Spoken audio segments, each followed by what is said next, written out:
What's up, my peoples, my peoples? Thanks for joining me today. It's your boy Adam back with another episode of the Daily Dose. We're coming at you today with day number 244. 244. We're looking at Matthew 17 and 18 today. We also have Psalm 89 on the roster. All right, so we're going to look at a few things today. And one of the things in particular I want to spend just a little bit of time on, one of the topics coming up that talks about dealing with sin in the church, okay? But we'll go ahead and start off at the beginning. Beginning of chapter 17 is the event that we call the Transfiguration, okay? After 6 days, Jesus took with him Peter, James, and John, the brother of James, and led them up a high mountain by themselves. There he was transfigured before them. His face shone like the sun, and his clothes became as white as the light. Just then there appeared before them Moses and Elijah talking with Jesus. So here we see Jesus undergo some sort of a metamorphosis, some sort of a change, some sort of a physical change, right? It's almost like Jesus is allowing them to see a portion, some of his glory, right? He starts shining, and there's this bright light emanating. And then they see Elijah and Moses, right? So Moses represents the law, right? And Elijah kind of represents the prophets. So Elijah and Moses were like the two main head honcho figures of the Old Testament. And here we see Jesus meeting with them. That would have been an interesting conversation to overhear, right? But after that, we go into a section that talks about Jesus healing a demon-possessed boy, okay?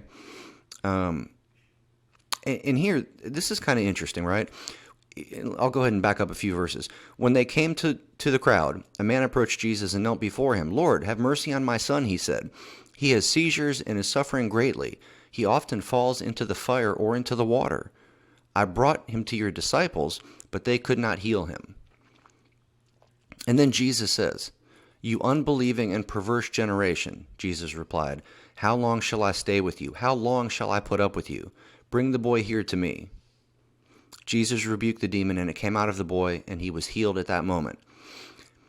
I need to do some research on this and look at some commentaries because I don't quite get this, right? You see this guy bringing his boy who needs healing to Jesus. And this guy's saying, "Lord, please have mercy. He has seizures. I brought him to your disciples, but they weren't able to help. Can you please help?" Jesus doesn't say, "Yes, I'd be glad to," right? The first thing Jesus says is, "You unbelieving and perverse generation. How long do I have to stay with you and be around here," right? And when he says unbelieving, I'm assuming that he's talking possibly about the disciples, because we do read later on when the disciples are like, "Well, we couldn't cast out that demon. How could you?" And Jesus was like, "Well, this kind only comes out, by prayer, you of little faith." Something along those lines is kind of in effect what Jesus says to the disciples. But I don't understand why exactly Jesus is kind of just condemning the people in general. You unbelieving and perverse generation. I don't really understand what that has to do with this guy coming with his son to be healed. It just kind of seems like there's a missing piece there, like I'm having trouble connecting the dots from the guy bringing his son seemingly respectfully and saying, "Lord, please heal him," and then Jesus kind of coming out of left field with this rant. So I don't really understand that. I need to do some more research on that. If you have any ideas, drop it below in the comments. And then we read about Jesus predicting his death a second time, right? So the other day we read about the first time, now a second time. Then it goes into a section that talks about the temple tax. After that, we go into a conversation that is had about who's going to be the greatest in the kingdom of heaven. And then there's a section that talks about anyone who causes a believer to stumble, okay? And I want to pause here for just a moment. It says, "If anyone causes one of these little ones, those who believe in me, to stumble, it would be better for them to have a large millstone hung around their neck and to be drowned in the depths of the sea." Friends, that should tell you how seriously Jesus takes it when someone tempts and tries to coerce a believer in Christ into sin, right? Jesus takes that extremely seriously. And that is one reason why I have a problem in large, and not with everyone, right? Don't get me wrong here, but I can't tell you how many times that I have been to church. Normally, it's at the contemporary services where this happens more often than not, and usually it's at the bigger churches where this happens more often than not, but where women come to church dressed inappropriately, right? Where they're wearing an outfit that looks like they're going or coming from the club and not going to church, and they're basically tempting every guy in there by exposing way more themselves than needs to be exposed, to the point where it's completely inappropriate, right? Or if you have got a friend who you know is a recovering alcoholic, right? It's probably not a good idea for you to tempt them to have a drink with you, especially if you know their situation, right? That's probably not a good idea to tempt them to sin. Not that having a drink is a sin, but being a drunkard is.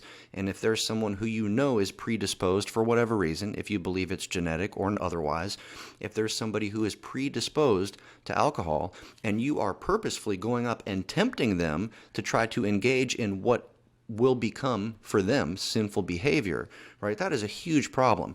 Brothers and sisters, we need to be very careful about modesty in many areas, many areas, as to avoid temptation in our brothers and sisters in Christ, okay? Then we go into a parable about wandering sheep, and the parables there's so much in the parables. You know, I could easily talk for an hour about any of these parables, so I'm going to glance over this parable. Y'all read it. And I'm going to move on to the last thing that I want to cover, and that is dealing with sin in the church, okay? In verse 15, it says, "If your brother or sister sins, go and point out their fault, just between the two of you. If they listen to you, you have won them over." The first thing I want you to notice there is, if your brother or sister sins, go and point out their fault, right? Remember the other day we read, don't judge others lest you want to be judged in the same way. That wasn't saying that you can't point out anyone's sin, that you can't try to help people to repent if they are operating in error, right? We talked about how the judgment thing was really more about how it is done and about the state of the heart of the person that's doing the quote-unquote judging, right?